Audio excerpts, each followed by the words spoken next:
కొమ్మపై వేలాడుతూ ఒక ద్రాక్షపండు. ఇతర ద్రాక్షపండ్లు ఆనందంగా ఎంపిక అవుతుండడం చూస్తోంది. నేను మాత్రం ఇక్కడ ఒంటరిగా ఉన్నాను అని అది మనసులో అనుకుంది. అక్కడ వాళ్ళు అందమైన ద్రాక్షగుత్తులను కోసి బుట్టల్లో వేస్తున్నారు. కాని ఆ చిన్న ద్రాక్షపండును మాత్రం ఎవరూ పట్టించుకోలేదు. అప్పుడు అది బాధగా అనుకుంది, నేను సరైన దాన్ని కాదేమో. బుట్టల్లో ఉన్న ద్రాక్షపండ్లు సంతోషంగా వెళ్తుండటం చూసి వాటికోసం సంతోషించింది. కాని తనను ఎంచుకోలేదని నిరాశ చెందింది. మళ్ళీ అది ఆలోచించింది, నేను ఎవరికీ గుర్తులేను. అందరూ నన్ను మర్చిపోయారు. దేవా, నువ్వు కూడా నన్ను మర్చిపోయావా?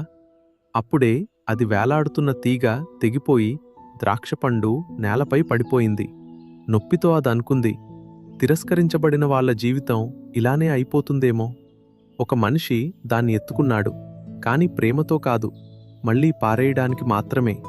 మట్టిలో పడిపోయిన ఆ ద్రాక్షపండు నిశ్శబ్దంగా ఏడ్చింది. అప్పుడే దానివైపు ఒకరు వస్తున్నారని అది గమనించింది. భయంతో అనుకుంది, ఇక్కడ్నుంచి కూడా నన్ను తోసివేయాలనుకుంటున్నారా? కాని అతడొక మంచి రైతు. ఆ ద్రాక్షపండును చూసి ప్రేమగా అన్నాడు, నీవు పనికిరావని ఎవరు చెప్పారు? అతను దాన్ని నేలమీద నుంచి తన చేతుల్లోకి తీసుకున్నాడు. అప్పుడు ద్రాక్షపండు ఆశ్చర్యంగా అడిగింది, ఎందుకు నన్ను ఎంచుకున్నారు? రైతు చిరునవ్వుతో అన్నాడు, నీలో ఇతరులు చూడలేంది నేను చూశాను.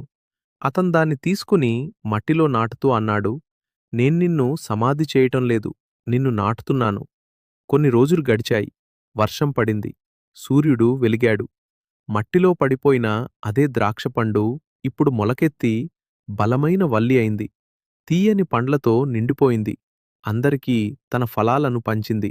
నా జీవితం అయిపోయిందననుకున్న నేను ఇప్పుడు ఎంతో మందికి ఆశీర్వాదంగా మారాను. అలానే నీ జీవితాన్ని కూడా ఎంతో మందికి ఆశీర్వాదంగా మన ప్రభువు మార్చగలడు. నేను మిమ్మును గూర్చి ఉద్దేశించిన సంగతులను నేనెరుగుదును. అవి సమాధానకరమైన ఉద్దేశములే గాని హానికరమైనవి కావు, మీకు నిరీక్షణను, భవిష్యత్తును కలుగచేయుటకై. ఇర్మియా 29:11